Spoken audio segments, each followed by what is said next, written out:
여러분 잘 아시는 대로 오늘 본문은 이제 하나님께서 이 아브라함이 시험을 통과한 후에 복 주시겠다라는 약속의 그 내용이 그대로 지금 성취되는 모습을 먼저 보여주고 있습니다. 그래서 우리 잠깐 1절로 다시 한번 가시면 이렇게 시작하고 있죠. 아브라함이 나이가 많아 연로하니라 주께서 모든 일에서 아브라함에게 복을 주시니. 그래서 하나님께서 무엇을 말씀하고 계십니까? 약속하신 대로 복을 주시겠다라는 것을 그대로 이루시는 모습을 보여주고 있죠. 그러나 아브라함은 이 말씀 그대로 여러 가지 많은 복을 받았지만 여러분 어떻습니까? 가장 중요한 복은 아직 못 받지 않았습니까? 어떤 복이죠? 후손이 많아지는 복. 그 복은 아직 못 받았죠. 자, 이를 위해서는 한 가지 중요한 문제가 남아 있습니다. 여러분 어떤 문제가 남아 있습니까? 오늘 본문에서 말하는 대로 이삭이 어떻게 되죠? 장가를 가야 되죠. 이삭이 장가를 가고 장가를 가서 우리가 아시는 대로 또 이삭이 에서와 야곱을 낳고 또 그 뒤에 야곱을 통해서 어떻습니까? 12아들이 나오고 12아들이 이집트에 가서 어떻게 됩니까? 이스라엘 민족이 되죠. 12지파 큰 민족을 이루죠. 그래서 하나님의 계획은 이렇게 정해져 있는데 이제 중요하게도 아브라함 다음에 두 번째 세대인 이삭이 가나안에서 두 번 태어난 이제 가나안 첫 세대가 되겠죠. 이 이삭이 이제 결혼하는 문제를 앞에 두고 있죠. 근데 이때 아브라함의 나이가 대략 한 140세 정도 된 걸로 추정되고 있습니다. 그것에 따라 계산해 보면요, 이삭의 나이는 한 40세 정도 됐겠죠. 왜냐면요, 지금 사라가 이삭을 90세에 낳지 않았습니까? 그리고 지금 몇 세에 죽었다라고 지난 시간에 얘기했냐면 23장에서 127세에 죽었죠. 그러면 사라가 죽었을 때 그 이삭은 나이가 산술 계산을 해보면 37세 정도 됩니다.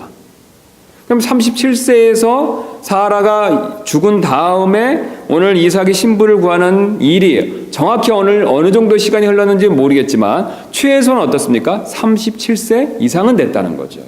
그래서 성경을 연구하시는 분이 한 3년 정도 흐른 걸로 앞뒤 정황을 놓고 추정해서 한 40세 정도 된 것은 아닌가 이렇게 추정하고 있습니다.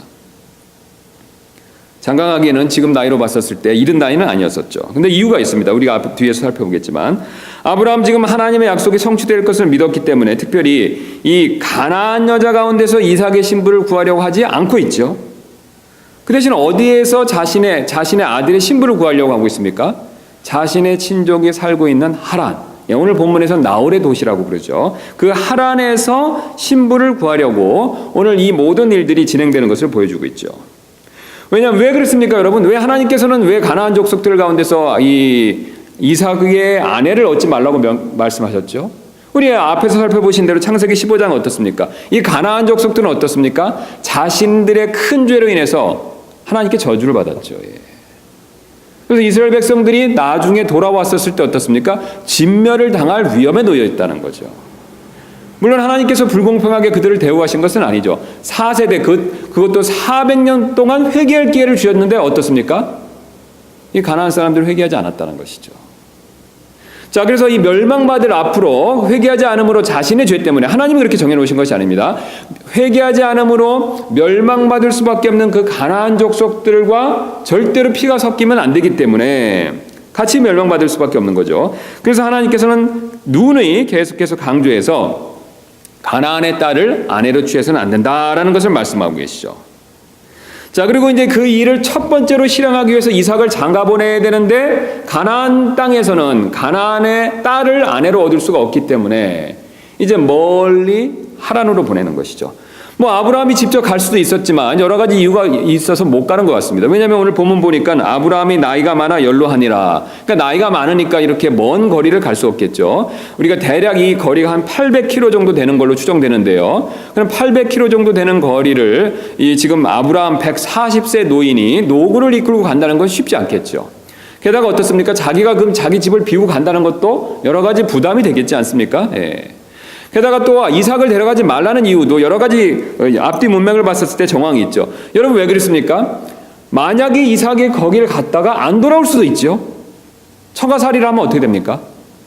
그럼 문제가 되죠. 지금 하나님 두 가지 조건을 충족시키셔야 되는데 첫 번째는 가나안의 딸과는 결혼을 해서는 안 되고요. 그 다음에 두 번째는 어떻습니까? 이 가나안 땅에 머물러야 되죠. 그런데 이삭이 하란을 가서 나홀의 도시에 가서 가나안 딸이 아닌 자신의 친족 가운데서 아내를 얻어서 거기서 자손을 크게 얻는다 하더라도 가나안 땅으로 돌아오지 않으면 또 문제가 생기죠. 그래서 아브라함이 그것도 염두에 뒀기 때문에 보내지를 않고 있습니다. 게다가 또 23장에 있었던 사건을 미루어 봤었을 때 이제 사라가 죽었습니다. 그럼 사라가 죽은 상황에서 아브라함이 의지할 사람, 아브라함이 마음으로 의지하고 기댈 사람 누구밖에 없겠습니까? 자기 아들밖에 없겠죠. 게다가 그 아들 이삭은 어떻습니까? 거의 죽을 뻔하다가 살아난 아들이죠.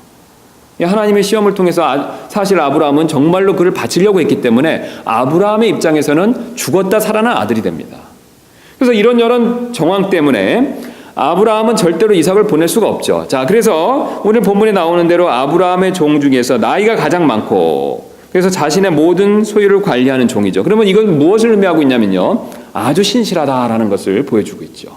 게다가 우리가 오늘 또 문맥을 통해서 살펴본 것처럼 우리가 읽었고 또 살펴볼 내용이지만 그는 또한 믿음도 아주 좋았던 사람으로 그렇게 여겨지고 있습니다. 그래서 그 종에게, 믿을 만한 종에게 이것을 맡기고 아내를 구하는 일을, 자신의 아들의 이삭의 그 아내를 구하는 일을 맡기고 꼭 반드시 그 일을 행할 수 있도록 행하기를 맹세를 시키죠. 자, 그러면서 맹세를 시키는 내용인데요, 제가 한번 4절부터 다시 한번 읽도록 하겠습니다. 오직 내 고향 내 친족에게로 가서 내 아들 이삭을 위하여 아내를 취하라 하니 그 종이 그에게 이르되, 그 다음에 중요한 질문을 하지 않습니까? 혹시 여자가 나를 따라 이 땅으로 오려 하지 아니하면 내가 주인의 아들을 주인이 나오신 그 땅으로 반드시 다시 데리고 가야 하리까 하매, 그러자 아브라함이 정색을 하고 이렇게 얘기를 하지 않습니까? 6절, 아브라함이 그에게 이르되 너는 조심하여 내 아들을 데리고 거기로 다시 가지 말라. 그 다음에 그 이유를 7절에 설명합니다. 주 하늘의 하나님께서 나를 내 아버지의 집과 내 친족의 땅에서 취하시고 내게 말씀하시며 내게 맹세하여 이르시기를 내가 이 땅을 내 씨에게 주리라 하셨으니 그분께서 자신의 천사를 내 앞에 보내시리라. 내가 거기에서 내 아들을 위하여 아내를 취할지니라. 여러분, 여기서 아주 지금 아브라함이 중요한 고백을 얘기하고 있지 않습니까? 바로 7절에서 이렇게 말씀하고 있죠. 그분께서 자신의 천사를 내 앞에 보내시리라. 여러분, 여기서 우리는 아주 중요한 사실을 배우게 됩니다. 바로 이 아브라함의 고백을 통해서요, 바로 이 아브라함의 종이 순종해서 나아가면요, 주님께서 그 사람 앞에, 그 종 앞에 자신의 천사를 보내서 이 일을 도와주실 것이다 라는 그런 고백을 하고 있다는 것이죠. 그래서 여기서 우리는 아주 중요한 오늘 교훈을 배우게 되는데요, 바로 어떤 것이냐면 하나님께서 이 모든 일을 섭리 가운데 이루신다라는 것을 우리에게 가르쳐주고 계시죠.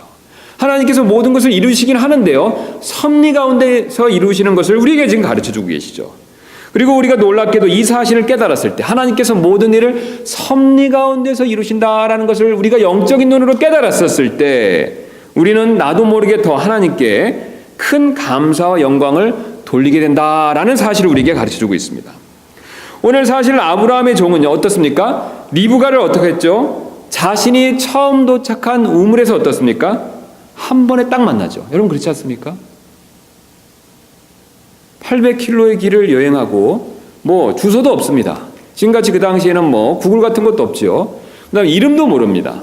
그냥 아브라함 친족이 살고 있다, 나홀이라는 도시에 살고 있다, 이 정도 정보만 아는 것이죠.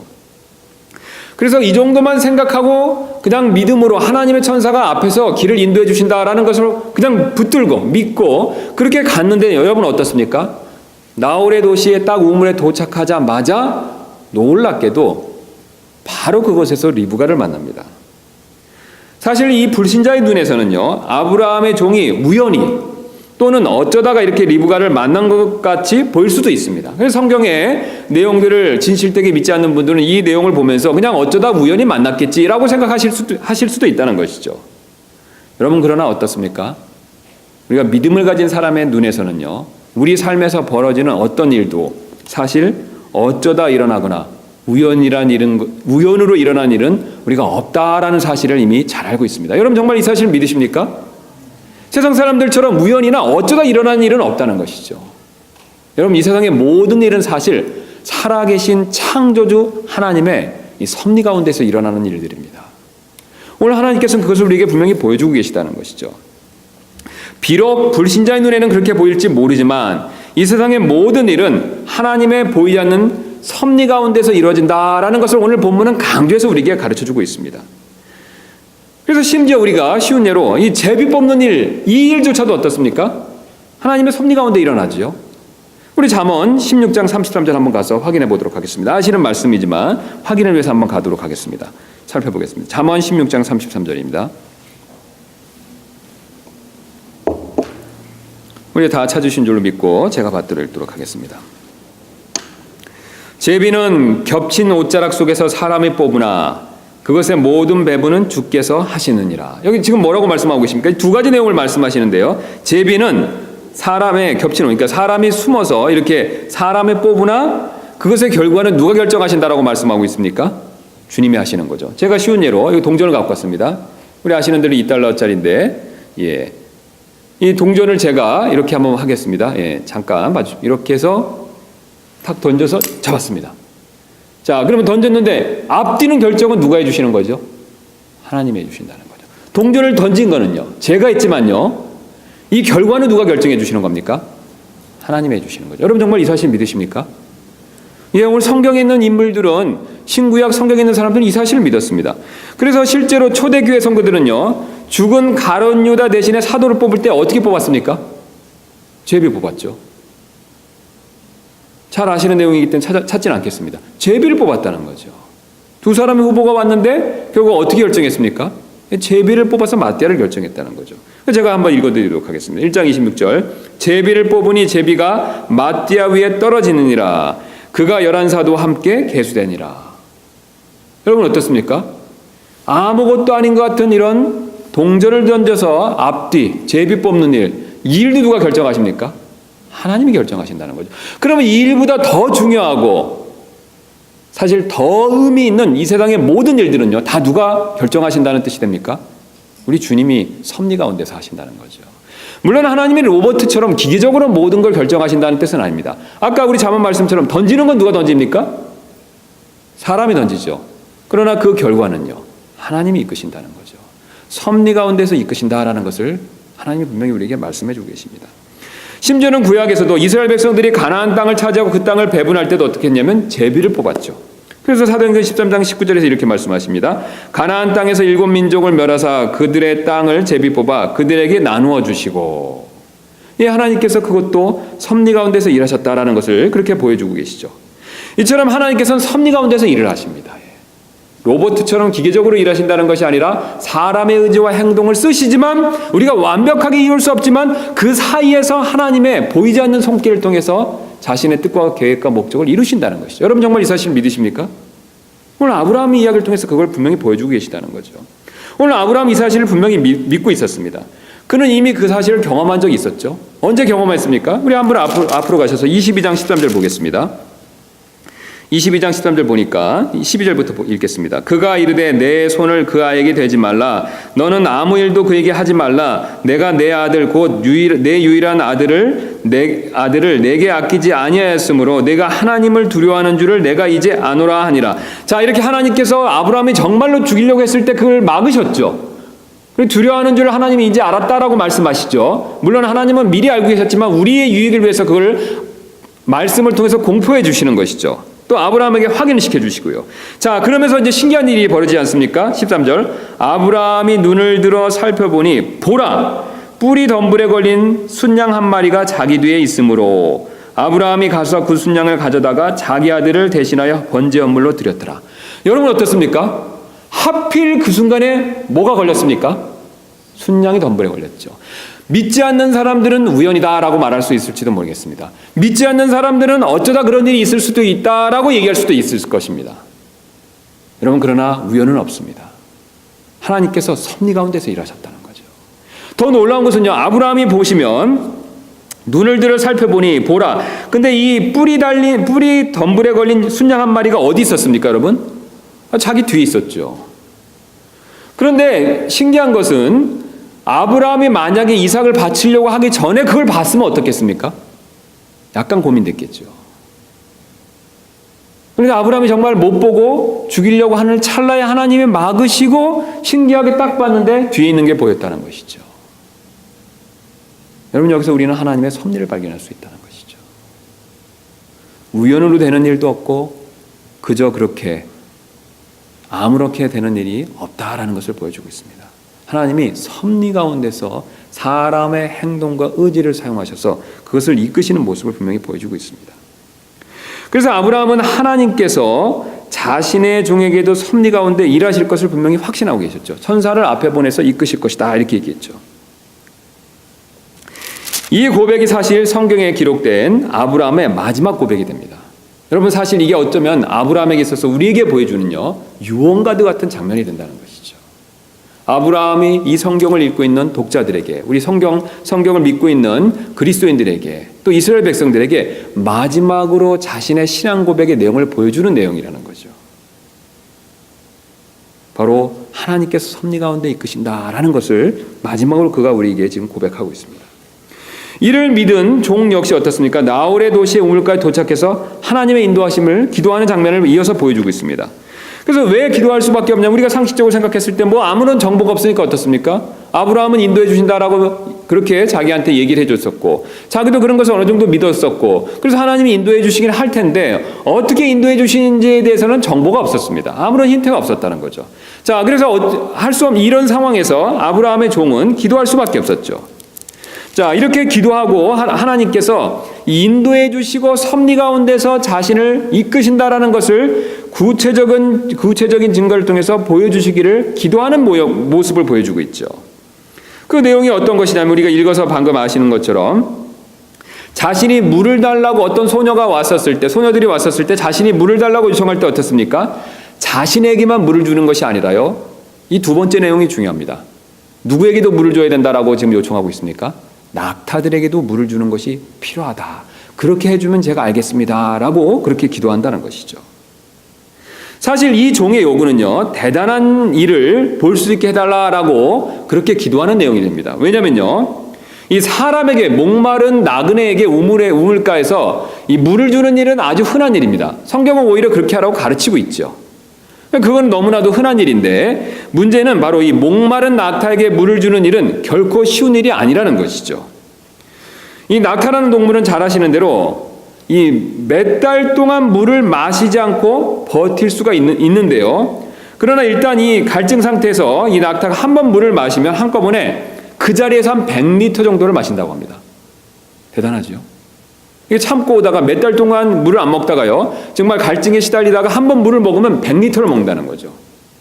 그러면 이 아브라함의 종의 기도가 어떤 의미를 가지고 있냐면요, 지금 뭐 갈증나는 이 한 낙타당 100리터씩 물을 먹는 일이 필요한데요, 이게 몇 마리가 있습니까 지금?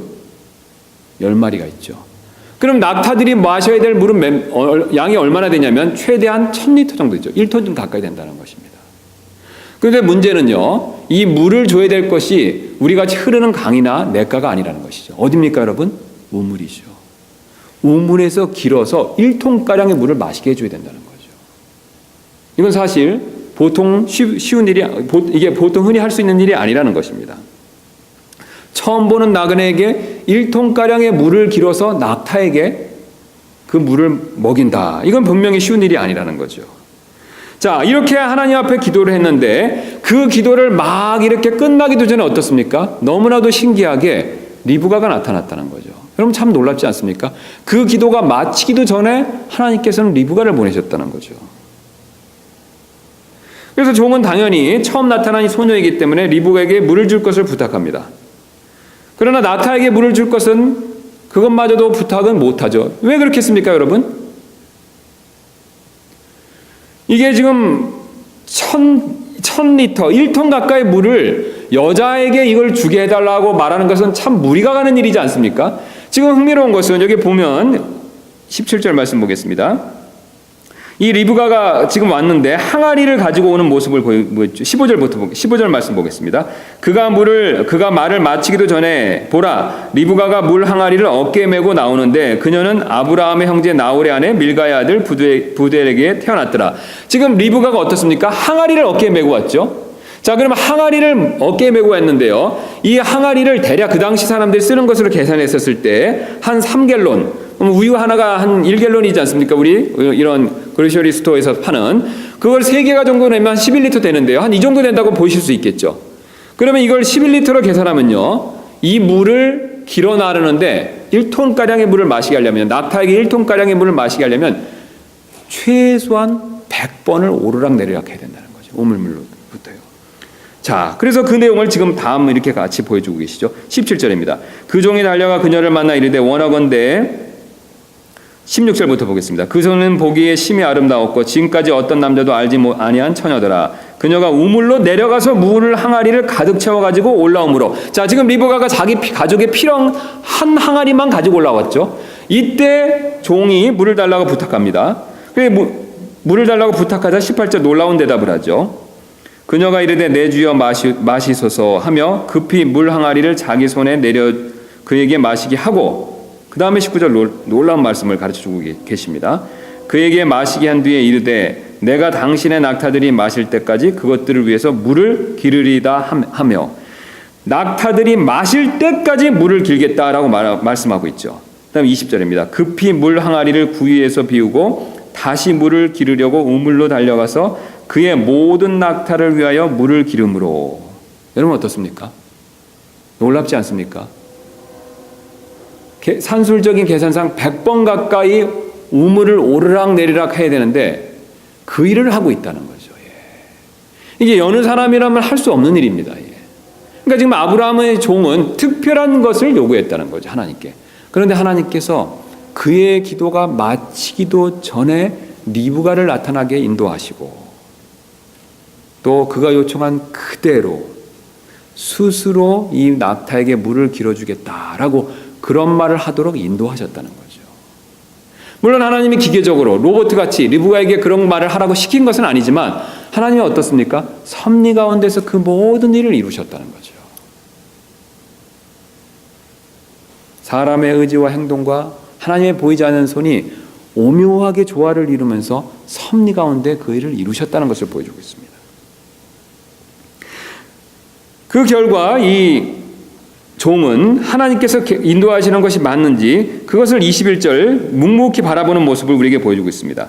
그 사람이 그녀를 보고 놀라워하며 묵묵히 주께서 자기의 여정을 형통하게 해주셨는지 여부를 알고자 하더라. 얼마나 시간이 걸렸는지 모르겠지만 어떻습니까? 이 리브가가 우물로 내려가서 물을 기르다가 또 먹이고 기르다가 또 먹이고, 이것을 계속 보면서 무엇을 느끼고 있냐면 하나님이 인도하고 계시구나. 그리고 하나님이 인도하시는 것이 맞는지 안 맞는지 그것을 계속해서 지켜보고 있는 것을 보여주고 있죠. 자, 여기서 끝나는 것이 아니라 이 종은 결국 리브가가 자기가 찾던 아브라함의 동생 라울의 아들인 부드엘의 딸이다라는 사실도 알게 되죠. 그래서 23절 24절 말씀 보면 이르되 너는 누구의 딸이냐 원하건대 내게 말하라. 내 아버지 집에 우리가 먹을 것이 있느냐 하니, 그녀가 그에게 이르되 나는 밀가가 나홀에게 낳은 아들 곧 밀가의 아들인 부드엘의 딸이니다 하고. 여러분 어떻습니까? 바로 정확하게 하나님께서 리브가를 만나게 해주셨다라는 것을 그에게 분명히 가르쳐주고 계시죠. 여러분 여기서 우리 중요한 교훈을 배울 수가 있습니다. 이 종은요, 하나님께서 섭리 가운데 역사하셨음을 깨닫자마자 하나님께 크게 감사하며 경배하는 모습을 보여주고 있습니다. 자, 그러면서 25절에 이렇게 시작하고 있죠. 또 덧붙여 그에게 이르되 우리에게 집과 여물이 다 충분히 있으며 묵을 곳도 있나이다 하매. 26절입니다. 그 사람이 머리를 숙여 주께 경배하고 이르되 주 곧 나의 주인 아브라함의 하나님을 찬송할지로다. 그분께서 나의 주인에게 자신의 궁율과 자신의 진리가 끊어지지 않게 하셨으며 내가 길에 있었을 때 주께서 나를 인도하사 나의 주인의 형제들의 집에 이르게 하셨도다 하니라. 여러분 어떻습니까? 지금 이 성경에서 놀라운 찬송과 감사의 그런 고백을 주님께 드리고 있지 않습니까? 이게 사실 만약에 우연히 그렇게 됐다라고 아브라함이 종이 생각하면 어떻겠습니까? 불신자처럼요. 이런 찬송과 고백이 안 나오겠죠. 이런 감사와 찬양의 고백이 나오지 않겠죠. 그는 하나님께서 섭리 가운데 일하신다는 것을 깨달았었을 때 자신의 무릎을 치면서 하나님 앞에 크게 감사하며 찬송과 영광을 돌려드리는 모습을 분명히 우리에게 가르쳐주고 있습니다. 사실 여러분 이 내용은 우리에게도 마찬가지가 됩니다. 우리도 우리의 매일매일의 삶이 우연인 것 같고 어쩌다 되는 것 같지만 사실 결코 그렇지 않습니다. 하나님께서 오늘 성경에서 보여주신 것처럼 다 보이지 않게 섭리 가운데서 지금도 일하고 계시기 때문에 그렇습니다. 여러분 정말로 이 사실을 믿으십니까? 우리가 눈에는 보이지 않습니다. 하나님 구체적으로 어떻게 하시는지 보이진 않죠. 그러나 하나님께서는 아브라함의 종의 일만 섭리 가운데 일하시는 분이 아니십니다. 그리고 다른 일들은 대충대충 그렇게 하시는 분이 아니시라는 것이죠. 하나님이 이 세상을 만드셨고 이 세상을 주관하시기 때문에 또 이 세상의 모든 일들을 자신의 모든 지혜와 능력을 사용하셔서 섭리 가운데 일하고 계십니다. 우리는 그 사실을 발견했을 때 나도 모르게 진정으로 주님께 더 감사할 수 있게 된다라는 사실을 우리에게 주님이 오늘 말씀해 주고 계시죠. 여러분, 한번 쉬운 예로 우리 과학이 발달해서 알게 된 내용인데요. 우리가 지금 사는 지구가 어떻습니까? 태양보다 태양과 기준했을 때 태양보다 어떻습니까? 현재 위치에서 조금 더 가까운요. 뜨거워서 못 산다는 것을 과학자들이 발견했습니다. 또 조금 더 멀면요. 추워서 못 산다는 것을 과학자들이 발견했죠. 하나님께서 오묘하게요. 섭리 가운데서 어떻습니까? 더 가깝지도 않고 더 멀지도 않고 딱 알맞은 이 거리만큼 두셨기 때문에 어떻습니까? 오늘과 같이 이렇게 좋은 날씨들을 우리에게 허락해 주신다는 거죠. 여러분, 이 좋은 날씨는요, 이 지구에 내려지는 이 좋은 날씨는 그냥 거저 생기는 것이 아닙니다. 우연히 생기는 것이 아니라는 거죠. 하나님이 욥기에 나오는 것처럼 모든 것들을 다 계산하고 완벽하게 모든 것들을 주관하셔서 섭리 가운데서 이것을 우리에게 허락해 주신다는 것이죠. 여러분, 우리가 이것을 생각한다면요, 오늘 아브라함의 종처럼 우리는 머리를 숙여 주님께 감사할 수밖에 없습니다. 또 우리가 일하며 돈을 버는 것도 한번 그 일도 한번 생각해 보실 필요가 있습니다. 우리는 내가 일을 해서 하니까 그냥 해서 돈이 벌어지고 또 내 능력이 좋아서 이렇게 돈이 벌어진다라고 생각할 때가 있습니다. 불신자들은 다 그렇게 생각하죠. 자신의 노력으로 되는 것 같이 그렇게 생각할 때가 많이 있습니다. 그러나 사실은 하나님께서 우리 가운데서 섭리로 우리에게 일할 능력을 주셨기 때문에 하나님께서 그 모든 것들을 우리에게 인도해 주신다라는 것을 하나님께서는 신명기 말씀을 통해서 우리에게 분명히 가르쳐주고 계십니다. 그래서 신명기 8장 18절은 이렇게 우리에게 말씀해 주시는데요. 오직 너는 주 내 하나님을 기억하라. 내게 재물 얻을 능력을 주시는 분이 곧 그분이시니. 여러분, 우리에게 재물 얻을 능력, 그 능력을 주시는 분이 바로 주님이시기 때문에 그분을 기억하라 라고 그렇게 말씀하고 계십니다. 물론 주님이 그것을 주신다고 그것만 믿고 기도만 하고 아무것도 안 해도 된다, 이런 뜻으로 말씀드리는 것이 아닙니다. 우리의 노력도 필요하죠. 우리의 의지와 노력도 필요하지만요, 우리의 의지와 노력 가운데서도 그 사이에 하나님께서 보이지 않게 섭리 가운데서 재물을 얻을 능력을 주셔서 우리의 필요한 모든 것들을 공급해 주신다는 것이죠. 우리가 하나님의 이런 섭리를 깨달으면요, 우리는 감사할 수밖에 없습니다. 제가 한국에 있었던 그 교회에서 사업하시는 형제님들이 꽤 많았습니다. 그래서 사업하시는 형제님들 제가 이렇게 신앙 상담을 하거나 간증을 잠깐 가끔 들어보면요, 그분들이 꼭 이런 고백을 하십니다. 이 재물 얻는 능력을 주님이 주셔야 된다라는 걸 자기는 참 많이 깨달았다, 그렇게 말씀하시는 것을 많이 들었습니다. 이게 계획을 내가 기가 막히게 세우고 어떤 아주 좋은 정보가 있고 어떤 좋은 아이템을 아무리 많이 가지고 있어도요, 이 하나님이 섭리 가운데서 허락 안 하시면 이게 자기 뜻대로 잘 안 된다는 것을 너무들 많이 깨달았다라고 그렇게 고백하고 있습니다. 여러분, 사실 우리가 주님의 이런 섭리, 하나님께서 섭리 가운데 일하신다는 깨달음은요, 우리가 사실 주님께 더 많이 감사할 수밖에 없습니다. 여러분, 또 한번 이렇게 생각해 보시면 어떻겠습니까? 우리가 저녁 식사 한 그릇 다 조금 전에 대부분의 분들 먹으셨을 것입니다. 다 저녁 식사 드셨습니까? 예. 그래서 우리가 매일 먹는 저녁 식사이기 때문에 그냥 매일 먹고 아내가 챙겨주니까 먹고 아니면 내 돈이 있어서 사 먹어서 먹는 것 같지만, 여러분, 사실은 하나님께서 자신의 약속대로 이 섭리 가운데서 일용할 양식을 베푸셨기 때문에 우리가 사실 저녁 식사를 먹을 수 있었다라는 것을 우리는 반드시 그것을 명심할 필요가 있습니다. 우리 예수님께서 분명히 말씀해 주시지 않았습니까? 일용할 양식을 누가 제공해 주십니까? 예, 우리 주님이 제공해 주시죠. 바로 날짐승도 먹이시는 주님께서 이 날짐승보다 더 귀한 하나님의 형상대로 만들어진 사람들에게 날마다 일용할 양식을 베풀어 주시겠다라고 그렇게 섭리 가운데서 베풀어 주실 것을 약속해 주셨죠. 그것을 분명히 확증시켜 주셨죠. 여러분, 우리가 그것을 믿음으로 믿고 우리가 영적인 눈을 뜨고 우리가 그것을 잘 생각해 본다면요, 우리는 주님께 감사할 수밖에 없습니다. 하나님께서 내가 가진 돈을 통해서, 내 아내를 통해서, 아니면 다른 사람을 통해서 분명히 섭리 가운데서 나에게 일용할 양식을 베푸신다는 것이죠. 이뿐만 아니라 우리가 지금 오늘 이 자리에 있는 것도 어쩌다 오늘까지 온 것도 아니고 사실 내 힘으로 온 것도 아닙니다. 여러분, 누가 인도해 주신 것입니까? 주님이 섭리 가운데서 오늘 이 자리까지 인도해 주신 것이죠. 시편 37편 23편부터 24절은 이렇게 말씀하고 있습니다. 주께서 선한 사람의 걸음을 정하시고 그의 길을 기뻐하시는도다. 그가 넘어질지라도 완전히 쓰러지지 아니하리니 주께서 자신의 손으로 그를 떠받치시는도다. 아멘. 주님이 우리가 넘어지더라도 완전히 넘어지지 않게 떠받치신다라는 사실을 말씀해 주고 계십니다. 여러분, 우리가 인생을 살다 보면 영적으로 넘어질 때가 있습니다. 그러나 우리 주님께서는요, 우리가 구원받은 우리가 완전히 넘어지지 않도록 떠받쳐서 다시 일으켜 주신다라는 것을 약속하고 계십니다. 또 우리가 경제적으로 넘어질 때도 있습니다. 그러나 하나님께서는 여전히 우리가 완전히 망하지 않도록 일용할 양식과 필요한 것들을 공급해 주시기 위해서 떠받쳐 주신다라는 것을 약속해 주고 계시죠. 또 가정이나 직장의 여러 가지 문제로 인해서 우리가 어려움에 처할 때도 분명히 있습니다. 그러나 주님은요, 분명히 섭리 가운데서 우리를 떠받쳐 주셔서 망하지 않게, 그렇게 완전히 쓰러지지 않게 인도해 주실 것을 약속하고 계십니다.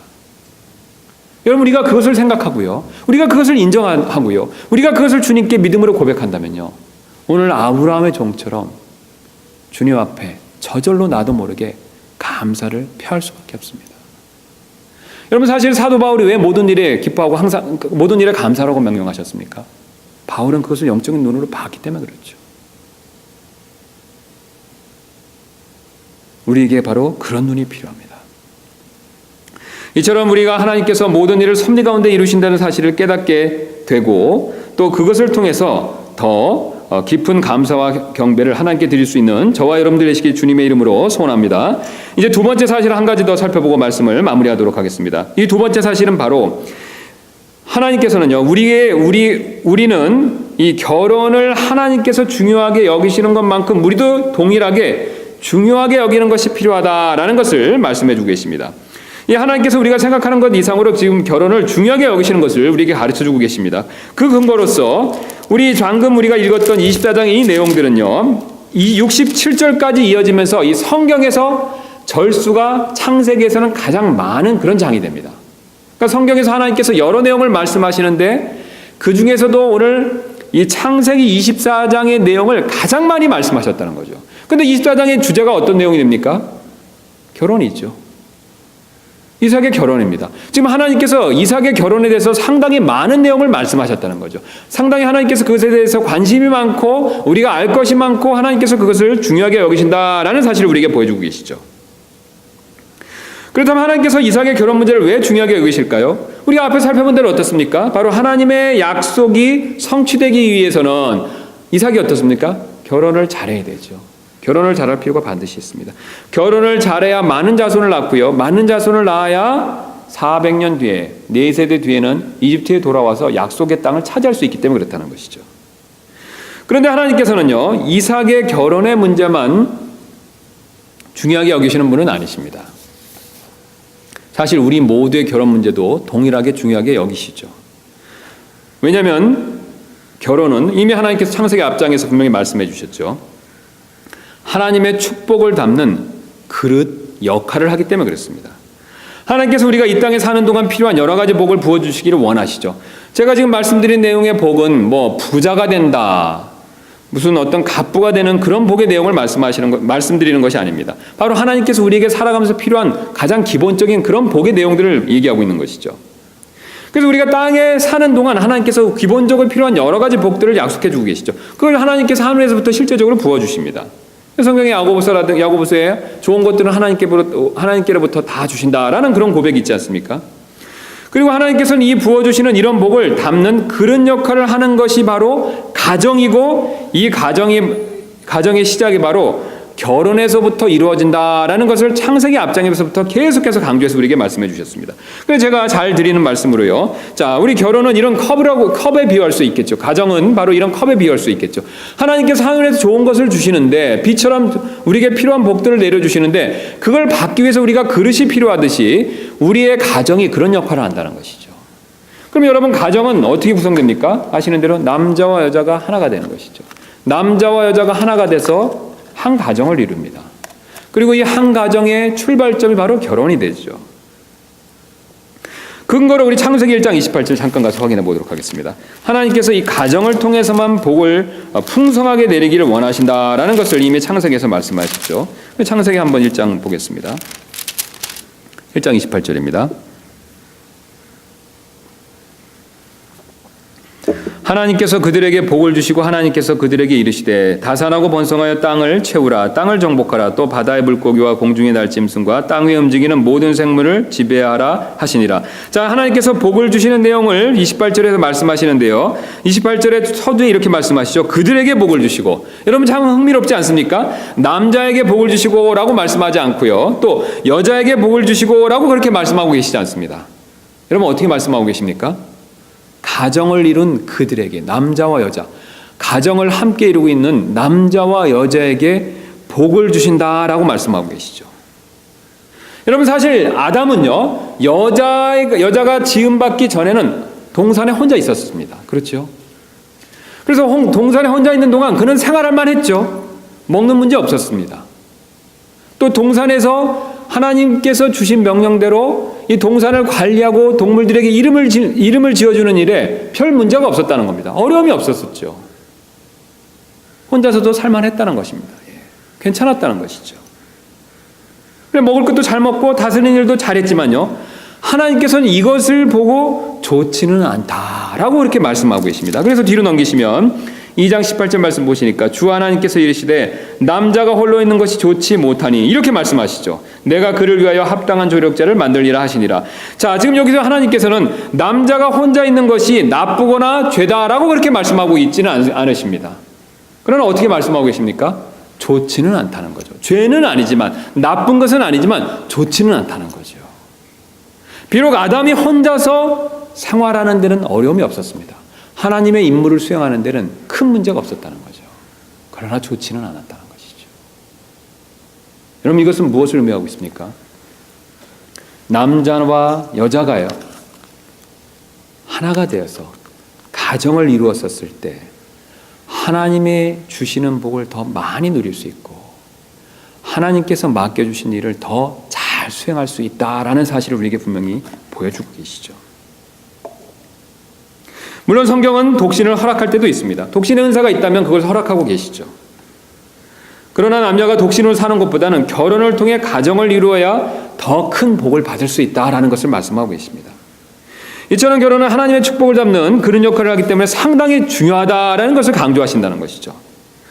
그러므로 오늘 이삭의 이 내용을 통해서 하나님이 보여주시는 것처럼 우리는 결혼을 신중하게 할 필요가 반드시 있습니다. 여기 딱 지금 오늘 두 사람 해당되는데요.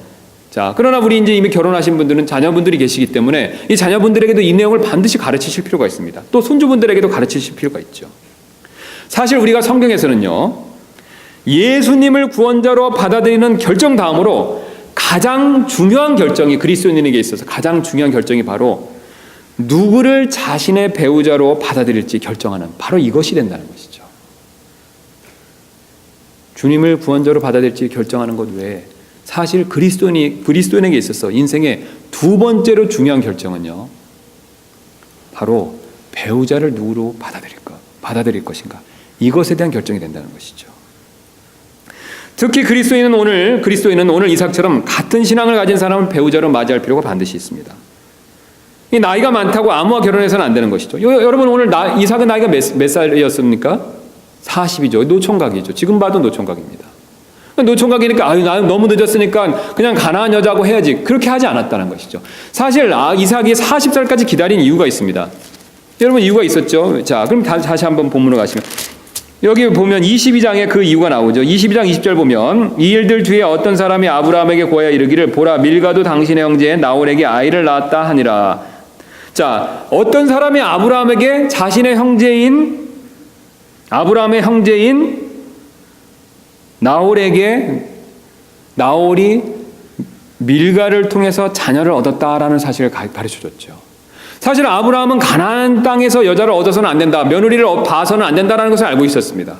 그런데 자신의 친족 중에서 자녀를 구할 사람이 없었다는 거죠, 당장은요.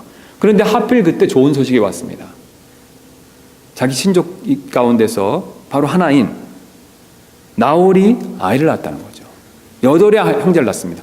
그 중에 딸을 한 사람 낳았죠. 8의 형제 중에 하나인 부두엘이 바로 딸을 낳았는데 그 딸이 누굽니까? 리브가죠. 아브라함이 그것을 듣고 기다렸다는 겁니다. 리브가가 클 때까지요. 처녀가 될 때까지. 여러분, 이것을 통해서 바로 나이가 많다고 아무나 이삭은 결혼한 것이 아니었습니다. 기다렸다는 것이죠. 적정한 믿음의 사람이 나타날 때까지 기다렸다는 것을 보여주고 있습니다. 또 돈을 보고 결혼해서도 안 된다라는 그런 교훈을 가르쳐주고 있습니다. 오늘 리브가는 이삭을 선택했을 때 아브라함이 비록 부자라는 것을 알았지만 그걸 보고 선택한 것은 아니죠. 여러분, 그렇지 않습니까? 우리 다시 한번 본문을 가서 보시면 우리 본문에서 다음에 살펴볼 내용이지만 50절하고 51절 보니까 아시는 대로 49절까지 아브라함의 종이 간증을 촉합니다. 하나님의 섭리 가운데 인정하셨다는 것을요. 50절에 이렇게 리브가의 가족들이 고백하고 있죠. 그때 라반과 부두엘이 응답하여 이르되 그 일이 주로부터 나왔으니 우리는 그대에게 나보다 좋다 할 수 없노라. 보라, 리브가가 그대 앞에 있으니 그녀를 데리고 와서 주께서 말씀하신 대로 그녀가 그대 주인의 아들의 아내가 되게 하라 하매. 여러분, 지금 이 리브가의 가족들이 왜 그 리브가를 아브라함의 종에게 보낸다라고 약속하고 있습니까? 아브라함이 부자이기 때문에요? 그런 내용은 없다는 것이죠. 믿음의 사람이기 때문에, 하나님께 섭리 가운데 일하신 것을 확인했기 때문에 바로 결혼을 허락하고 있다는 것이죠. 돈과는 관계가 없다는 것을 보여주고 있습니다. 또 외모가 결혼의 기준이 아니었다라는 것도 보여주고 있습니다. 리브가가 비록 아름답고 외모가 출중한 처녀이긴 하지만 아브라함의 종은 외모에 대한 기도 언급은 전혀 없었습니다. 좋은 외모를 가진 사람을 우리 주인의 아들에게 붙여주십시오. 그렇게 기도하지 않았다는 것이죠. 오히려 많은 물을 줄 정도로 인내하고 친절한 사람을 보내달라고 기도하는 모습을 보여주고 있습니다. 그러므로 오늘 아브라함의 종의 사건처럼 이 아브라함의 섭리를 믿고 믿음의 사람을 우리는 배우자를 얻을 필요가 반드시 있습니다. 그래서 결혼을 아직 안 하신 분들은 반드시 믿음의 사람을 얻을 필요가 있죠. 구약에서는 어떻습니까? 하나님께서 아예 율법으로 명령을 하셨죠. 이스라엘 백성들은 가나안 땅의 가나안 땅의 딸을요, 가나안 족속의 딸을 절대로 아내로 얻어서는 안 된다라고 그렇게 못 박아 놓으셨습니다. 또 교회에게도 같은 명령을 주셨죠. 불신자하고 결혼하지 말라라고 하나님께서 말씀해 주셨습니다. 이 사실은 이미 결혼한 분들에게도 마찬가지가 되겠습니다. 왜냐하면 사실 성경에서는 배우자가 부정을 저지르지 않는 한 이혼을 허락하지 않고 있습니다. 이혼에 대한 여러 가지 이슈가 있지만요, 바로 배우자가 부정을 저지르지 않는 한 성경은 그리스도인 가정은 이혼을 해서는 안 된다라고 그렇게 권면하고 있습니다. 제가 미국에 있었을 때 이 교회에 이 이혼 문제에 대해서 그 이야기를 들었었을 때 깜짝 놀란 적이 있었습니다. 이 미국 사람들이 통상 이혼율이 50%가 되는데요, 미국에 있는 교회의 이혼율은 60%라고 합니다. 여러분, 교회가 세상보다 이혼을 더 한다는 거죠. 제가 또 캐나다 와서 더 놀란 것은요, 이게 사회주의 국가라고 지금 이혼한 사람들에게 혜택을 많이 줘서 오히려 역으로 이혼을 조장한다는 사실을 알게 되고 깜짝 놀라게 됐습니다. 그래서 제가 여러 루트로 듣게 되니까 만약에 그 남편이 중산층 정도의 경제력을 가지고 있으면요, 그런 직장이나 이런 걸 가지고 있으면 이혼을 하면요, 그 사람의 수입의 한 70%에서 80% 정도를 다양한 방법으로 이혼한 여자에게 받을 수 있게 그렇게 국가에서 배려한다고 합니다. 이혼을 막는 것이 아니라 이혼하는 것을 오히려 반대로 역으로 조장하는 그런 일들이 일어난다는 거죠. 그러나 결혼 생활을 잘 유지해서 하나님께서 기본적으로 주시는 가정의 복을 우리는 반드시 잘 유지할 필요가 있습니다. 한국의 이혼 증가율이 OECD에서 1인데요. 그래서 한국의 한 유명한 한 대학병원에서 이혼한 사람과 결혼을 유지한 사람들의 이 삶의 질에 대한 비교 조사를 한번 해본 적이 있었다고 합니다. 그래서 이혼 후에 홀로 사는 사람은 이 결혼을 유지하는 사람보다요. 그러니까 결혼한 가정과 이혼한 사람들의 이 삶의 질을 이렇게 단순하게 비교해서 조사를 해보니까요. 7배 정도 떨어진다고 합니다. 삶의 질이요. 정신적, 경제적, 사회적 이런 질들이 7배 정도 떨어지는 그런 결과가 나왔다고 합니다. 여러분 어떻습니까? 하나님께서 홀로 있는 것이 좋지 않다라는 말씀이 사실이라는 것을 객관적으로 보여주고 계시다는 것이죠. 그러므로 우리는 지금 조금 힘들어도 하나님의 섭리를 믿고 이 믿음으로 우리의 가정들을 굳건하게 잘 지킬 필요가 반드시 있습니다. 이 마지막 때 하나님을 대적하는 사람들이 이 세상이 지금 가정을 많이 흔들고 있죠. 선진국이라고 하는 나라일수록 더 그런 일이 팽배하게 많이 벌어지고 있습니다. 그래서 우리는 하나님의 명령대로, 말씀대로 하나님의 주시는 복을 더 풍성히 누리기 위해서는 사실 우리의 가정을 믿음으로 더 잘 지킬 필요가 반드시 있죠. 그리고 우리가 이 사실을 우리 자녀들에게도 반드시 꼭 전해줄 필요가 분명히 있습니다. 이 말씀 그대로 믿고 우리 가정을 잘 지키고 또 이 하나님의 말씀을 우리 자녀들에게 잘 전달하는 저와 여러분들 되시기를 주님의 이름으로 소원합니다. 우리 잠깐 기도하는 시간 갖고 마치도록 하겠습니다. 이 시간은 우리 특별히 이 가정을 위해서 기도하는 시간을 좀 갖도록 하겠습니다.